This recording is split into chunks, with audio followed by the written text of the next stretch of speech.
কাতার, রোদের দেশ, বালুর দেশ। এই কাতারে হাজার হাজার স্বপ্ন পাখা মেলে।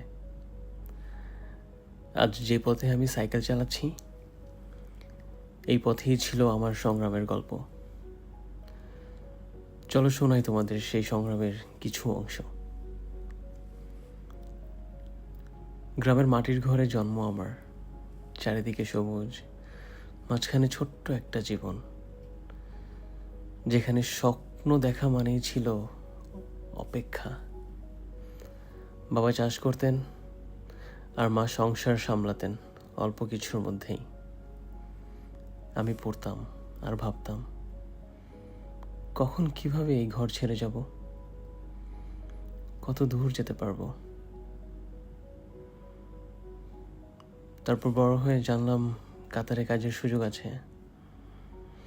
জমি বন্ধক রেখে সাহস আর চোখে জল নিয়ে একদিন পা রাখলাম এই মরুভূমির দেশে।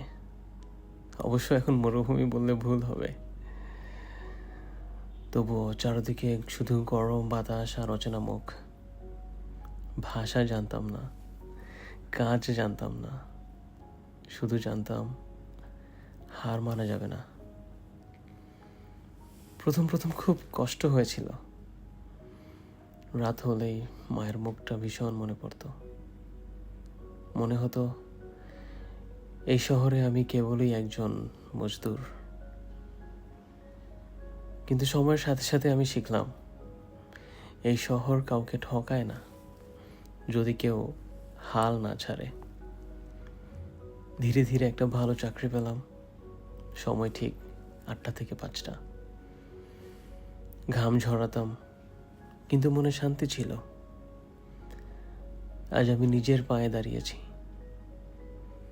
টাকা পাঠালাম বাড়িতে, বাড়ির টিনের ছাদ বদলে হলো ঢালির ঘর।